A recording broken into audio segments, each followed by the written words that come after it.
'cause I'm done cleaning up your mess. Found myself in my regrets. I've become a little stronger now. A little stronger now. The 1.5 mile or the 2.4k is a staple part of military selection globally. And even if the military isn't your thing, being a good quality all-rounder, this is a great test for you to know about. The perfect blend and mix of both speed and endurance this particular distance is disgusting. But how the hell would we put together a session that improves our mile-and-a-half time? This is what we're going to cover today. The reps, the sets, the mechanics, the right leg and then the left leg, all of it.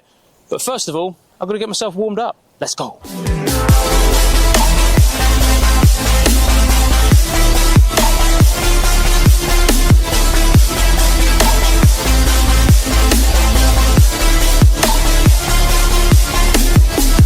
Okay, well, I am 36 in 2 days, which means that making sure that I have a comprehensive warm-up is definitely part of my plan whenever I do a track session. So what we're going to do an interval session that is decreasing in terms of the volume, so the distance we're running, and obviously with that slightly increasing in terms of the speed. So the first thing we're going to do 2 rounds of 1k run on the track. So 2.5 laps, around about 4 minutes is a nice kind of target time for where I am right now. Probably anywhere between 2 and 2.5 minutes break between. Just make sure that my heart rate goes down a little bit and then get it done in, again, 4 minutes. So as I'm feeling nice and warm and as the midday sun is starting to burn through my soul, let's get the first K underway.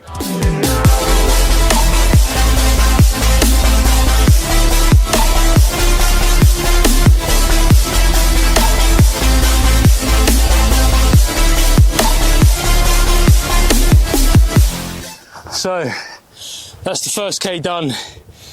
Definitely a little bit enthusiastic on the pace.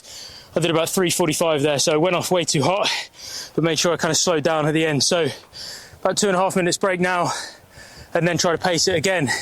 Doing interval sessions, you've got to realise that it's not just going absolutely flat out all the time. The fact that you feel as though you might be able to go faster, that's not going to serve you in the long run. Trust the science, trust the data, stick to the percentages and the proper scientifically backed progressions, not what I just did. So about another 90 seconds, but I'm feeling good, man. I'm feeling nice and kind of bouncy and elastic, shoulders feel loose. Hopefully that's reflected in my second K, and then I'll be telling you about section 2 of the session.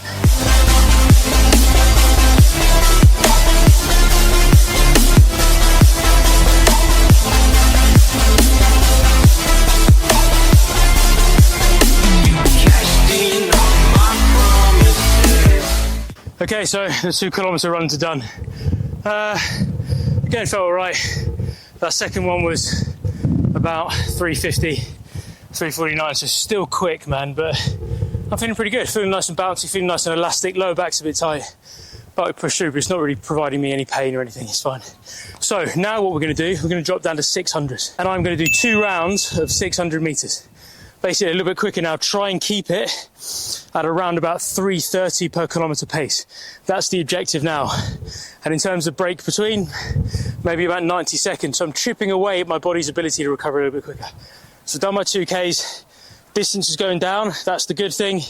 Speed is going up, that's not so good. Let's see how we get on.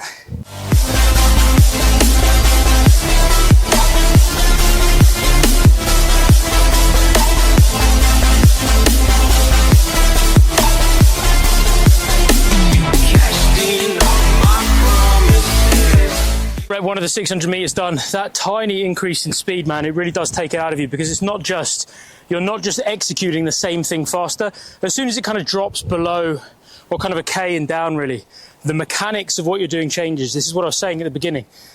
The way that you run a mile is not the way that you run 100 meters. It's not just that you do the same thing quicker.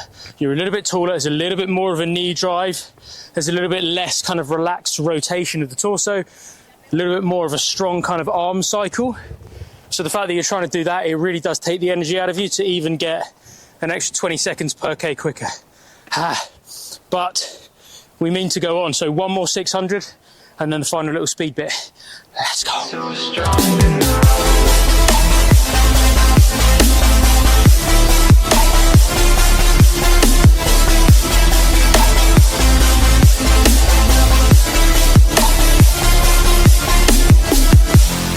So Man, the 600s were tough. The 600 were tough. I think, in all honesty, that's probably the worst bit. Well, we'll see, actually, with what I get into now. So I've done 2 times 1,000 with about 2.5 minutes between. We then had a little bit of a break of about 2-3 minutes. We then had 2 rounds of 600 at about 60 to 90 seconds between, fairly short break, actually. And now we've got 3 rounds of 300 meters with only 60 seconds between. So basically, you can't really move from where you start to where you end. 3 rounds of 300. Let's try and drop the per K pace to realistically 3:15. Man, this is not going to be fun, but this is the speed that you need, 1.5 miles. There's no point in continuing to do fucking 10Ks. That's not going to get you better at doing this distance. You need some speed in your legs, you need turnover, you need elasticity. You need to be able to recover very, very, very flipping quickly and then go again. Whoa. Let's go. So strong enough.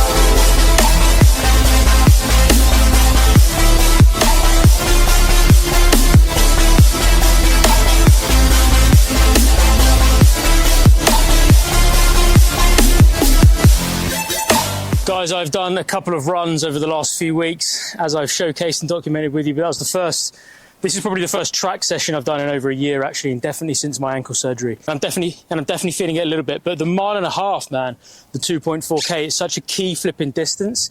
If you want to have good aerobic capacity, good conditioning, good mechanics, but you're still quick and powerful and agile with it, which is why that's one thing I'm focusing on now. And I think this particular setup for today's session ticks that box perfectly. Guys, if you did enjoy this video, please do smash that like button. Only takes you 2 seconds. It's incredibly beneficial for me and the growth of the channel, obviously. Any questions on anything we covered or any questions on anything else that we haven't covered today, please put that down in the comment section below. If you haven't yet done so, make sure you subscribe. And as always, beautiful people, stay strong, stay healthy, stay awesome. And I'll see you all in the next video.